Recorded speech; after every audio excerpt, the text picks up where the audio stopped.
selamat siang. Jadi, pada kesempatan kali ini, kami akan menganalisis dinamika politik global dan domestik melalui teori struktural fungsionalisme dari Gabriel Almond. Almond memandang politik sebagai sebuah sistem yang bekerja layaknya organisme.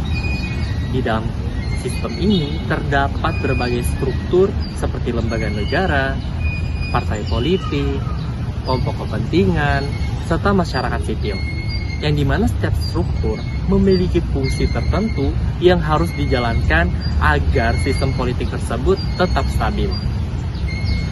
Jika fungsi-fungsi tersebut berjalan dengan baik dan saling mendukung, maka sistem politik tentunya akan mampu mempertahankan stabilitas dan legitimasinya. Namun, apabila fungsi tersebut tidak berjalan harmonis, maka sistem dapat mengalami krisis, bahkan apa yang disebut Almond sebagai system overload, yaitu kondisi yang dimana ketika tuntutan terhadap sistem itu melebihi kapasitas sistem untuk meresponsnya. Di dalam kerangka ini, Almond menjelaskan bahwa proses politik bekerja melalui 3 tahapan, yaitu input, yang kedua conversation, yang ketiga output. 1. Input itu merupakan tuntutan, aspirasi atau dukungan yang datang dari masyarakat maupun lingkungan internasional. Tuntutan tersebut kemudian diproses dalam tahapan konversi oleh lembaga-lembaga politik seperti pemerintah dan parlemen. Lalu hasil dari proses tersebut kemudian muncul dalam bentuk output berupa kebijakan, keputusan politik, atau tindakan nyata dari negara. Jadi seluruh proses ini tidak terjadi dalam ruang hampa.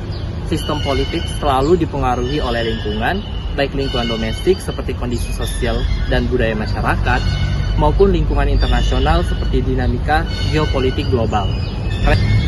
Untuk memahami bagaimana sistem ini bekerja, Almond itu membagi fungsi politik menjadi 2 kategori besar, yaitu fungsi input dan fungsi output. Pada sisi input terdapat berbagai fungsi utama.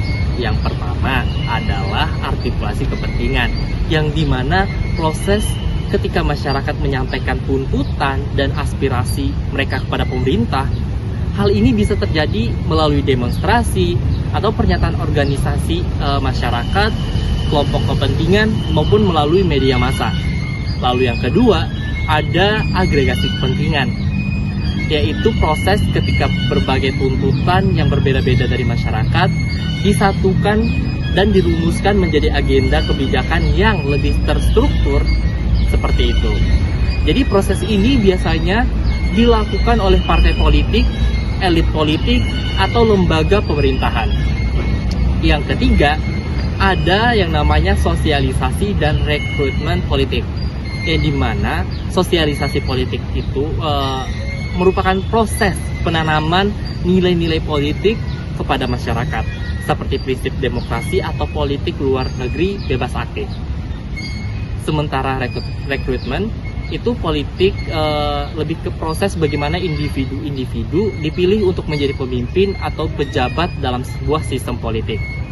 Yang keempat, ada komunikasi politik, yaitu arus informasi yang menghubungkan masyarakat dengan pemerintah. Lalu dengan komunikasi ini dapat berlangsung melalui media massa, media sosial, maupun forum-forum publik. Sementara pada sisi output, sistem politik menghasilkan 3 fungsi utama. Yang pertama ada rule making, yaitu proses pembuatan aturan atau kebijakan. Yang kedua ada yang namanya rule application, yaitu pelaksanaan aturan tersebut oleh lembaga eksekutif atau birokrasi. Yang ketiga adalah proses pengawasan dan penegakan aturan melalui lembaga peradilan, itu rule adjudication. Namun, teori Almond tidak hanya berhenti pada struktur dan fungsi saja. Almond juga menekankan pentingnya political culture atau budaya politik masyarakat. Budaya politik merupakan nilai, sikap, dan keyakinan masyarakat terhadap sistem politik. Budaya ini sangat mempengaruhi bagaimana masyarakat merespons kebijakan pemerintah. Dalam konteks Indonesia, budaya politik masyarakat sangat dipengaruhi oleh nilai solidaritas terhadap dunia Islam dan dukungan terhadap perjuangan Palestina sejak masa awal kemerdekaan. Indonesia secara konsisten menolak kolonialisme dan mendukung kemerdekaan bagi bangsa Palestina. Oleh karena itu, setiap kebijakan luar negeri yang berkaitan dengan konflik Timur Tengah seringkali mendapatkan perhatian besar dari masyarakat Indonesia. Pemerintah tidak hanya harus mempertimbangkan kepentingan strategis internasional, tetapi juga harus mempertimbangkan legitimasi moral di mata masyarakat. Dengan memahami kerangka teori ini, kita dapat melihat bagaimana sistem politik Indonesia merespons dinamika global, khususnya ketika menghadapi inisiatif kontroversial dari Donald Trump yang dikenal World of Peace. Case yang kami bahas kali ini yaitu Indonesia dan Board of Peace. Pada 22 Januari tahun 2026, Donald Trump meluncurkan inisiatif Board of Peace dalam Forum Ekonomi Dunia di Davos sebagai alternatif mekanisme internasional untuk rekonstruksi gencatan senjata di Gaza pada tahun 2025. Inisiatif ini muncul karena Trump menganggap lembaga internasional seperti PBB tidak cukup efektif dalam menangani konflik di Timur Tengah. Oleh karena itu, ia mencoba membentuk mekanisme baru yang melibatkan beberapa negara mitra strategis. Disinilah sistem politik Indonesia mulai menerima input eksternal. Amerika Serikat secara langsung mengundang Indonesia untuk berpartisipasi dalam Board of Peace. Bagi pemerintah Indonesia yang dipimpin oleh Presiden Prabowo Subianto, undangan ini memiliki arti strategis.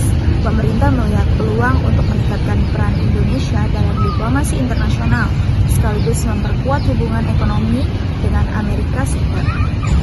Namun, keputusan tersebut tidak hanya ditentukan oleh faktor internasional. Di dalam negeri muncul berbagai bentuk artikulasi kepentingan. Kelompok masyarakat sipil, aktivis, akademisi, serta organisasi keagamaan menyuarakan kekhawatiran bahwa Board of Peace hanya akan menjadi instrumen politik Amerika Serikat dan Israel.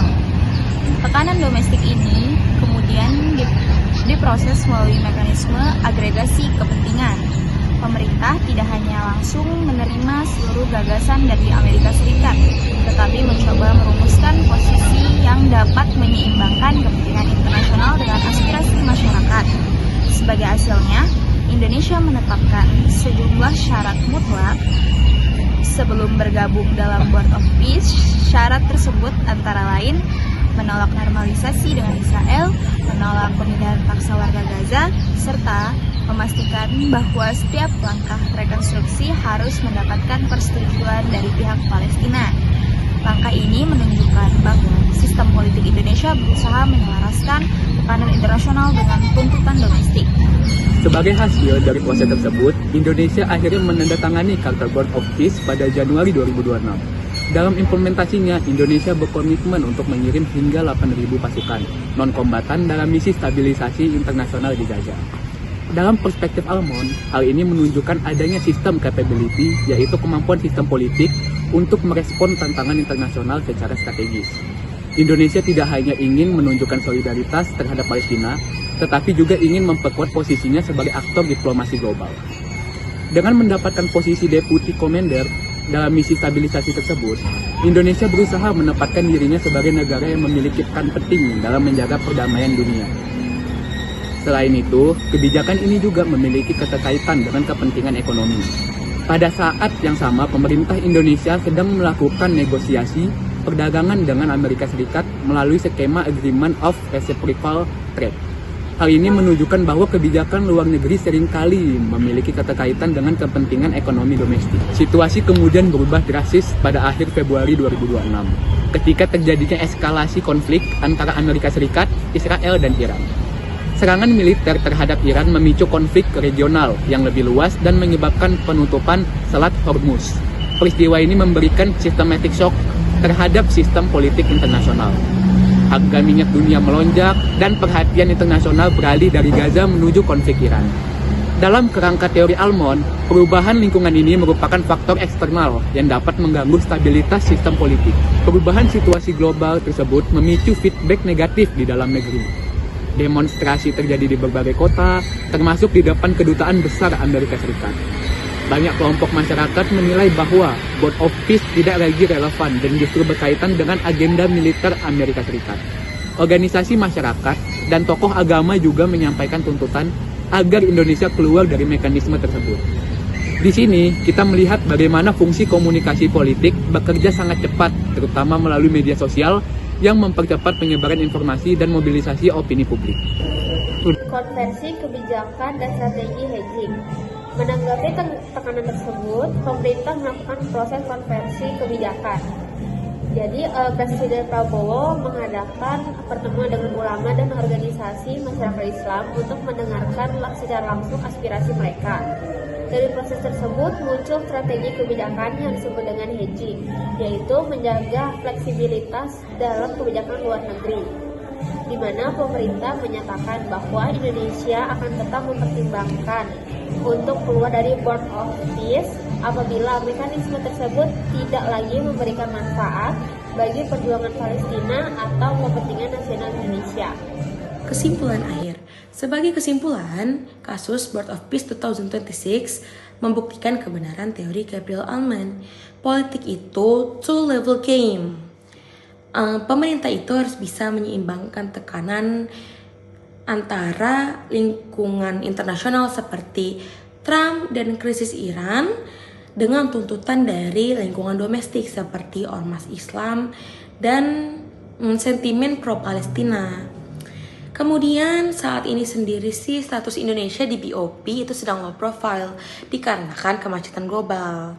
Namun melalui kacamata Almond tuh kita bisa belajar bahwa keberlanjutan sebuah kebijakan itu tuh sangat bergantung pada sistem dalam mendengarkan aspirasi rakyatnya. Sekian dari kelompok kami, terima kasih.